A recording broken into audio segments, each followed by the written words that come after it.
Saya membahas tentang pidana mati sebagai alternatif pemidanaan bersyarat dalam perspektif teori pemidanaan. Nah, jadi pidana mati ini berdasarkan KUHP baru, Prof.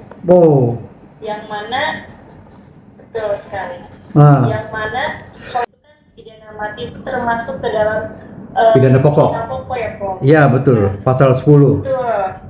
Betul. Terus? Tapi kalau misalkan kita tinjau dari KUHP baru ini, pidana yang bersifat khusus, Prof. Oh. Di mana, iya betul. Di mana pidana ini diancamkan secara alternatif.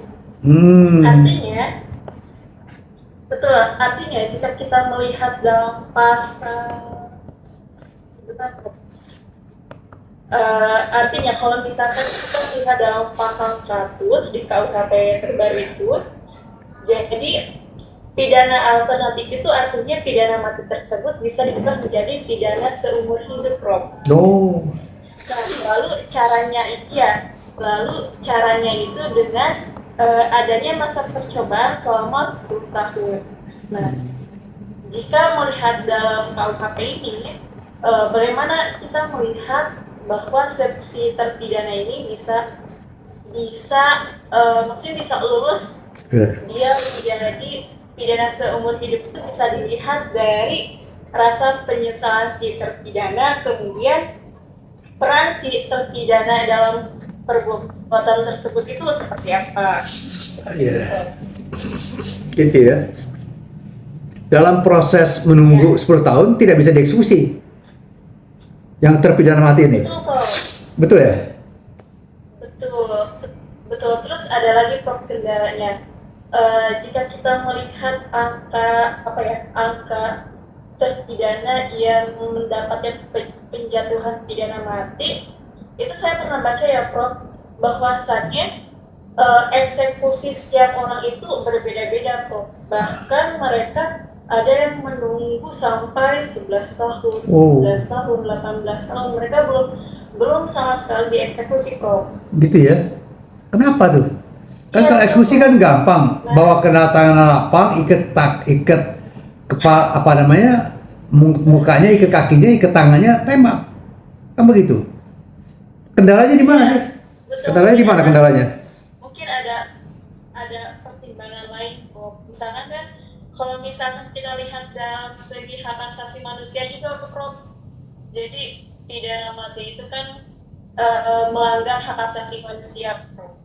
Jadi kayaknya sebagian orang menganggap bahwa pidana mati ini terlalu kejam jika dijatuhkan.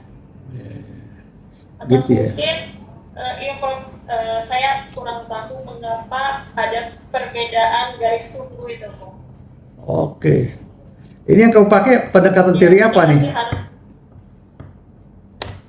Teori pemidanaan, Prof. Lebih tepatnya sih lebih ke teori gabungan. Oh. Apa yang digabung? Ya, kalau misalkan jadi kalau misalkan teori pemidanaan itu kan ada 3 ya, Prof. Yang pertama ada teori absolut atau restriktif, di mana bahwa tujuan pemidanaan itu merupakan bentuk pembalasan ya, Prof. Iya.